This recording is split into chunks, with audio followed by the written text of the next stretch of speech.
After watching this anime, I was pleasantly surprised that this turned out to be quite a decent watch. And that's the key word here, decent, because this isn't a hidden gem or anything. This isn't something that I'm going to recommend to everybody. This isn't the type of anime that if you miss it, you're not missing much. But if you decide to watch it, you might find something that you might enjoy and appreciate. At least for me, what I enjoyed and appreciated from this anime is the story. The story and the writing is something that I very much enjoyed.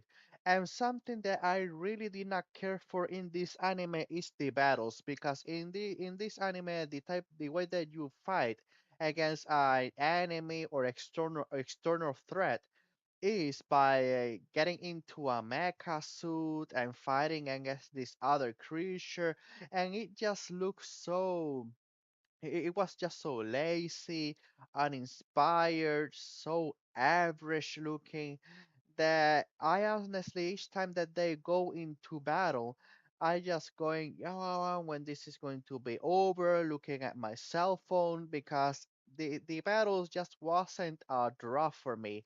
In fact, there was a different battle system that was introduced into this anime, and I wish that they would lean more towards that direction. But I'm getting a little bit ahead of myself. Let me start from the beginning. Now, be, I want to first start a little bit of the basic plot or the premise because I cannot talk too much in detail about the story because this story has a couple of twists and turns that I did not see coming. Many of them caught me completely by surprise, and it's not the type of, oh, they just pull something out of their hat and just plaster all over the anime. No, actually, it was some of them were very well thought out because there were actually some clues or breadcrumbs throughout the episodes that if you would have paid very close attention, you might have come into that conclusion and see the plot twist coming. And that was something that I appreciated after finding out the plot twist and looking back at the past episodes. I was well done. Kudos to you. Now, about the basic plot is about our main character Takeru, who he has been having these continuous dreams of his, well, let's just say his dream girl, and he after dreaming about the same girl, dream after dream after dream, he is convinced that this is his destined person, the love of his life. And after getting into an accident, running away from a monster, and he pretty much went isekai into a different world where he finally gets to meet his dream girl in real life.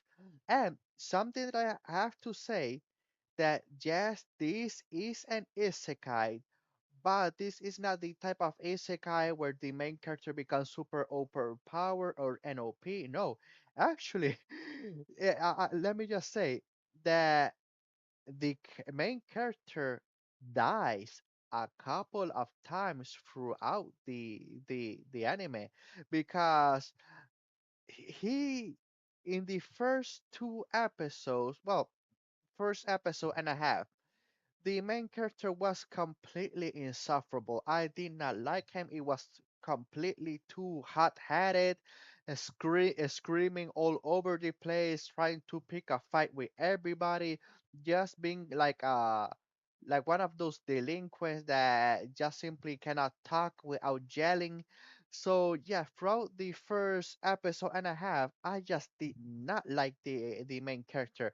But after he died in fighting the enemy, he in the type of re-zero style, he turns back in time before the whole battle started where he is swore to protect his love of his life, Miss Tsukimiya, because that's his whole, well, that's his initial purpose when he arrived to that world.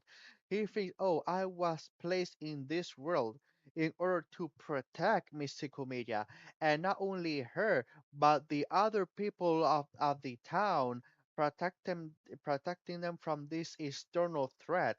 And that he thinks that this is his purpose. Now, obviously, like I said, not only once, but he fails and dies a couple of times throughout the episodes. So he's not overpowered. He's not somebody that, oh, I'm just going to level up my skills and one-shotting every enemy. No, he actually has to make connections with certain peoples, and not only that, uncover the true mystery of this town and every single plot twist and secret that it has to offer. And that's mostly the only thing that I can say about the anime without revealing the plot twist.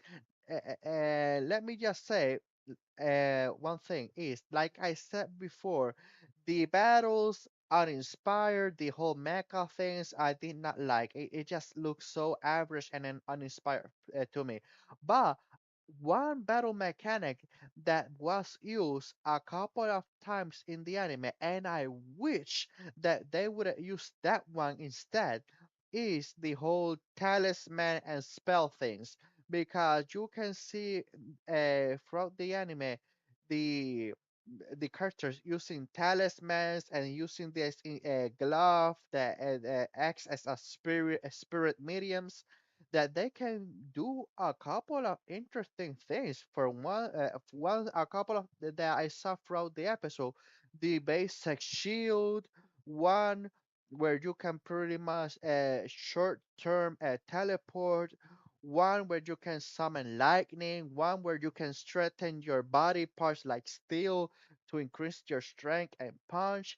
And there were just so many small bits of that type of battle mechanic that was placed very loosely throughout the episodes, that I would have been mad. It would have been a much more interesting anime, at least when it comes to the battles, if instead of the whole mecha mechanics, it would have been with the talismans and spells. That would have been much better. And yes, one thing that I have to say that without any spoilers with the plot twist is that the characters were all of them were actually quite well written. Like I said, Takeru in the first episode and a half did not like him, but after you watching his story go on throughout the episode, he uncovering the mystery, confronting people that might have the true answers of how this town truly works, and you see him just saying, okay, you in the first episode, his hot headness was a little bit overboard, but now that there's an actual reason why he have to speak with his fist and yell out with all of his might, give me the answers. I need to know. His temper personality does fit the situation. But even though that I did enjoy the story and the characters, there was just one, but I just do mean one thing that I do mean really did not like, other than the battle mechanics. They were just average, but there was one thing that I really, and I do mean really hated, and it was completely unnecessary. But that will be going into spoiler territory.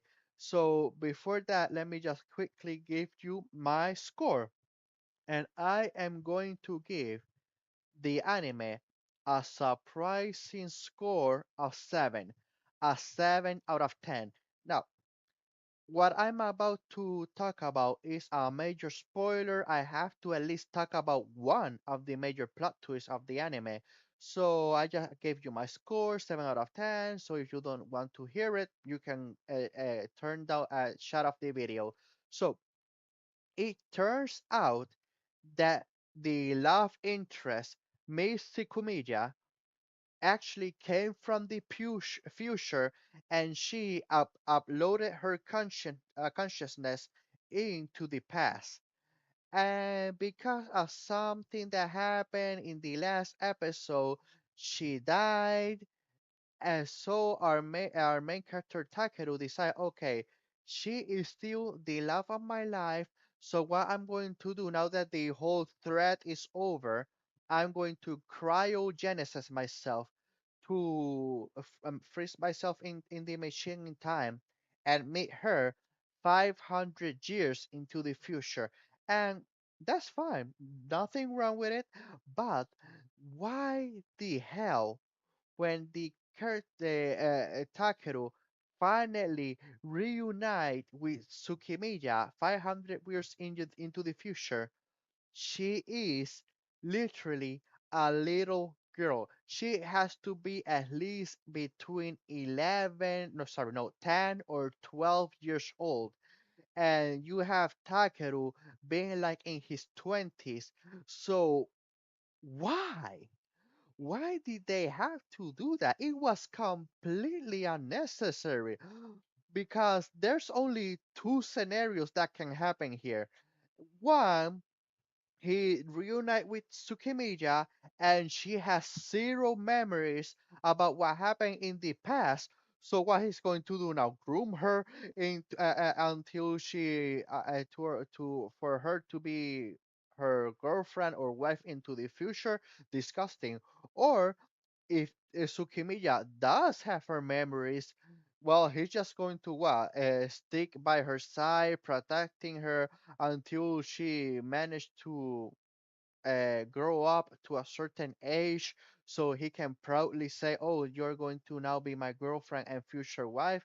I mean, no matter, well, both of them you can be considered grooming, and it was completely unnecessary.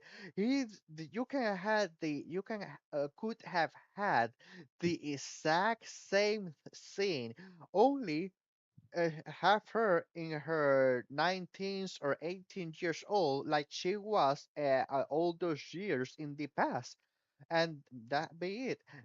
Her being a little girl was completely unnecessary, and just my God. I mean, up here in the West, they view Japan of having let's say a lolicon problem, and this is not beating the allegations because her being a little girl is unnecessary.